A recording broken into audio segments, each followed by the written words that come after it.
Ini DP ASC024 DP0052.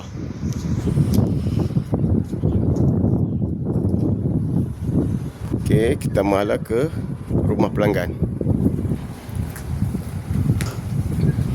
Ini tiang-tiang yang pertama.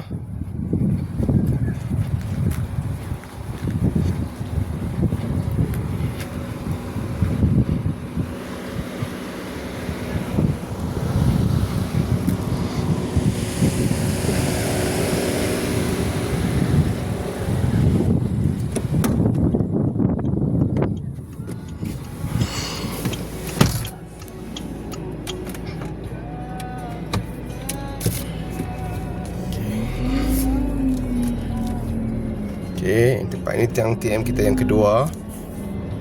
Ya. Okey. Ini tiang TM kita yang ketiga. Ini tiang TM kita yang keempat. Tiang yang kelima. Ya, tiang TM kita yang kelima. Ini tiang yang ke-6. Ya, tiang-tiang kita yang ke-6. Tiang-tiang kita yang ke-7. Okey.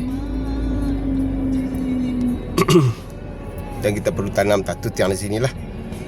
Satu tiang di sini. Dan ini adalah rumah pelanggan. Ini adalah rumah pelanggan. Okey, I16. Rumah pelanggan I16. Okey, di bawah 250 meter. Terima kasih.